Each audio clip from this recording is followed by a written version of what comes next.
Era el 20 de julio de 1986, en el legendario estadio de Wembley. 60.000 personas vibraban al ritmo de Queen cuando de repente Freddie Mercury hizo algo completamente inesperado. Detuvo todo el concierto. En las primeras filas, una pequeña niña de apenas 10 años luchaba contra una enfermedad terminal, y lo que sucedió a continuación conmovió a toda una generación y se convirtió en uno de los momentos más emotivos en la historia del rock. Si quieres conocer más historias increíbles como esta, suscríbete y activa la campanita.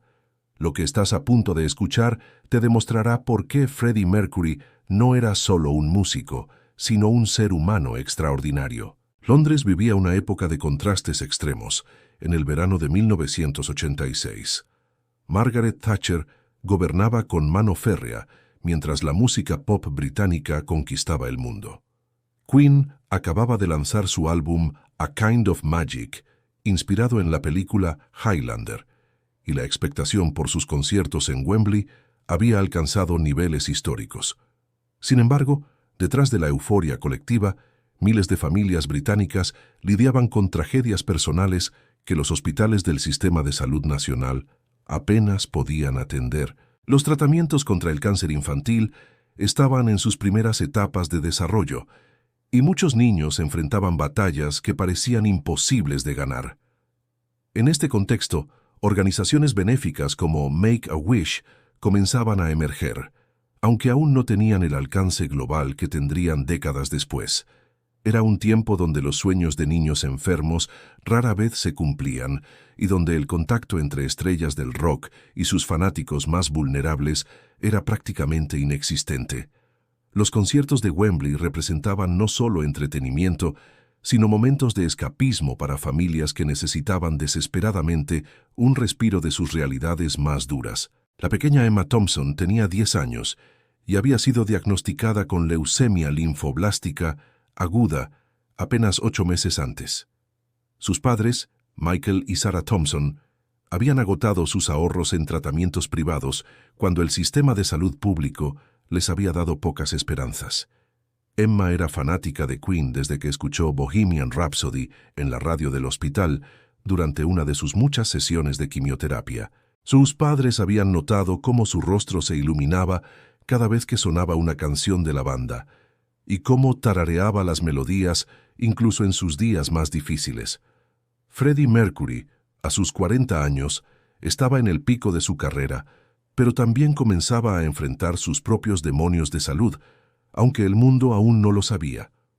Brian May, Roger Taylor y John Deacon habían desarrollado una química musical perfecta, pero también una sensibilidad especial hacia sus fanáticos más vulnerables. El equipo de Queen había recibido cientos de cartas de fanáticos enfermos a lo largo de los años, pero había algo en la carta de los Thompson que había tocado particularmente al manager Jim Beach. La familia había escrito explicando que este podría ser el último concierto que Emma pudiera ver, y habían conseguido boletos para primera fila gracias a las donaciones de su comunidad local. El antagonista de esta historia no tenía rostro. Era la misma enfermedad que estaba robándole la infancia a Emma y el tiempo con sus padres. El concierto había comenzado de manera espectacular. Queen abrió con One Vision, seguida de Tie Your Mother Down y Seven Seas of Rhye. La energía era eléctrica y Freddie comandaba el escenario con esa presencia magnética que había convertido a Queen en una de las bandas más poderosas del mundo. Emma estaba en primera fila, acompañada de sus padres y envuelta en una manta especial que el hospital le había permitido llevar. A pesar de su debilidad física, sus ojos brillaban con una intensidad que contrastaba con la palidez de su rostro. Durante Killer Queen, algo extraordinario sucedió. Freddie, mientras se movía por el escenario con su característica teatralidad, notó a la pequeña niña en primera fila. Había algo en su expresión, en la forma en que lo miraba, que lo impactó profundamente. Emma no solo estaba cantando cada palabra, sino que parecía estar poniendo toda su fuerza vital en cada nota. Sus labios se movían perfectamente sincronizados con las letras, y sus pequeñas manos Intentaban seguir el ritmo a pesar de tener conectada una vía intravenosa que sus padres habían logrado que le permitieran mantener durante el concierto. Freddie sintió una conexión inmediata y poderosa. Durante años había cantado para multitudes, pero nunca había sentido una comunicación tan pura y directa como la que experimentó en ese momento con Emma. Los otros miembros de la banda también comenzaron a notar la intensidad de la interacción entre su líder y la pequeña fanática. Brian May, desde su posición, podía ver cómo Freddie dirigía cada vez más su actuación hacia esa sección específica de la audiencia. La multitud había notado que algo especial estaba ocurriendo, aunque no todos podían ver exactamente qué. Los fanáticos más cercanos al escenario habían comenzado a darse cuenta de que Freddie estaba prestando particular atención a la niña en primera fila. Algunos habían notado su evidente estado de salud y comenzaron a entender la magnitud del momento. Los padres de Emma estaban visiblemente emocionados. Michael tenía lágrimas en los ojos mientras veía cómo su hija vivía lo que podría ser su momento más feliz. Sarah Thompson sostenía fuertemente la mano libre de Emma, sintiendo cómo el cuerpo frágil de su hija vibraba con cada nota musical. Los técnicos de sonido detrás del escenario también habían comenzado a notar el comportamiento inusual de Freddie. Durante años habían trabajado con él y conocían sus patrones de movimiento en el escenario, pero esta noche era diferente. Las cámaras que grababan el concierto para el futuro DVD habían comenzado a capturar los intercambios entre Freddie y Emma, aunque los operadores aún no comprendían completamente la importancia de lo que estaban documentando.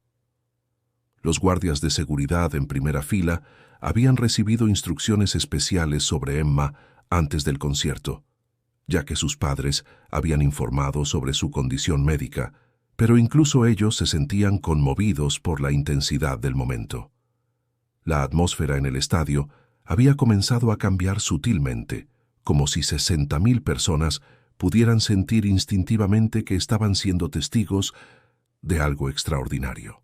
Entonces, después de Somebody to Love, Freddie Mercury tomó una decisión que nadie, incluidos sus compañeros de banda, esperaba.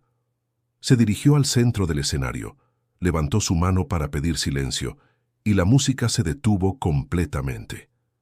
El estadio entero quedó en silencio absoluto, algo que rara vez ocurría en los conciertos de rock. Con su voz característica, amplificada por los potentes altavoces de Wembley, Freddie habló directamente al corazón de 60,000 personas.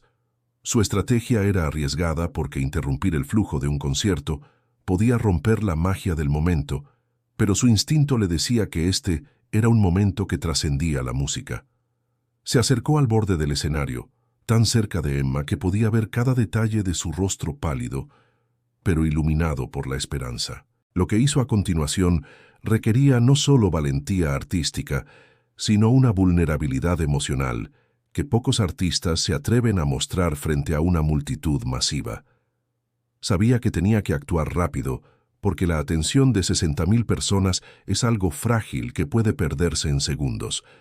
Pero también sabía que este momento podría ser el regalo más importante que jamás podría dar, no solo a Emma, sino a toda su familia y a todos los presentes que entenderían el poder sanador de la música. Con esa voz que había conquistado estadios en todo el mundo, Freddie Mercury habló con una ternura que contrastaba con su habitual energía rockera.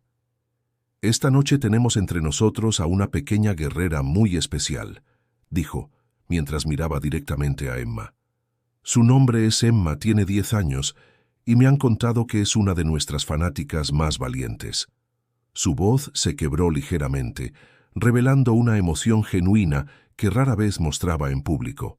Luego, con esa teatralidad que solo él podía ejecutar sin parecer artificial, extendió su brazo hacia ella y declaró: «Emma, esta canción es solo para ti, querida. Quiero que sepas que eres más fuerte que cualquier nota que yo pueda cantar». El silencio que siguió fue absoluto y sagrado. Entonces comenzó a cantar Love of My Life de una manera completamente diferente, más íntima, más personal, como si estuviera cantando en el dormitorio de un hospital en lugar de en el estadio más famoso del mundo. La reacción fue instantánea y abrumadora. Emma, que había estado débil durante todo el día, de repente se irguió con una energía que sus padres no habían visto en meses.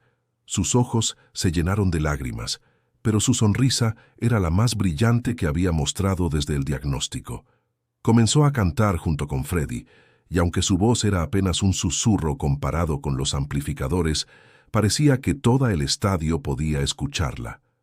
Los fanáticos más cercanos comenzaron a llorar abiertamente. Algunos encendieron encendedores, otros levantaron sus manos al aire, pero todos parecían entender que estaban siendo testigos de algo que trascendía el entretenimiento. Michael Thompson se desplomó sobre su asiento, sobrepasado por la emoción de ver a su hija experimentar tanta felicidad pura. Sarah no podía dejar de llorar, pero eran lágrimas de gratitud y asombro. Los otros miembros de Queen se unieron gradualmente a la canción, pero de una manera más suave y contenida de lo habitual, entendiendo instintivamente que este momento pertenecía a la conexión entre Freddie y Emma. Las cámaras capturaron cada segundo, documentando un momento que se convertiría en uno de los clips más compartidos en la historia del rock, décadas antes de que las redes sociales existieran. Lo que sucedió después de esa canción se convertiría en leyenda del rock. Freddie no solo continuó el concierto, sino que dedicó cada canción restante a nuestra pequeña Emma y a todos los guerreros que luchan batallas invisibles. Durante We Are the Champions, invitó a toda la audiencia a cantar especialmente fuerte para que Emma sepa que tiene 60,000 personas apoyándola esta noche. La energía del estadio se transformó completamente. Ya no era solo un concierto de rock, sino una celebración colectiva de la vida, la esperanza y el poder sanador de la música. Emma logró mantenerse despierta durante todo el resto del concierto, algo que sus médicos habían dicho que sería imposible dada su condición. Los efectos de esa noche trascendieron el entretenimiento. Los medios británicos cubrieron la historia extensamente y las donaciones para investigación contra el cáncer infantil aumentaron dramáticamente en las semanas siguientes. Más importante aún, Emma Thompson experimentó lo que los médicos llamaron una mejora inexplicable en los meses posteriores al concierto. Aunque su batalla contra la leucemia continuó, sus médicos notaron una mejora en su ánimo y en su respuesta a los tratamientos que coincidió temporalmente con esa noche mágica en Wembley. Las consecuencias de ese momento resonaron durante décadas. La historia de Emma y Freddie se convirtió en un caso de estudio en hospitales pediátricos sobre el impacto de experiencias positivas extremas en pacientes con enfermedades terminales. Psicólogos especializados en trauma infantil utilizaron el evento como ejemplo del poder terapéutico de cumplir sueños. La grabación de esa noche, especialmente el momento de Love of My Life dedicado a Emma, se convirtió en una de las actuaciones más emotivas jamás capturadas en video. Años después, cuando Freddie Mercury luchaba contra su propia batalla de salud, mencionó en una entrevista privada que esa noche en Wembley había sido uno de los momentos más significativos de su carrera, no por la música, sino por la conexión humana que había experimentado. Emma Thompson, quien sobrevivió contra todos los pronósticos y se convirtió en médica pediatra, estableció una fundación que lleva el nombre de Freddie Mercury para cumplir sueños de niños con enfermedades terminales. La Fundación Freddie Mercury para Pequeños Guerreros ha ayudado a miles de niños desde entonces, perpetuando el legado de esa noche mágica.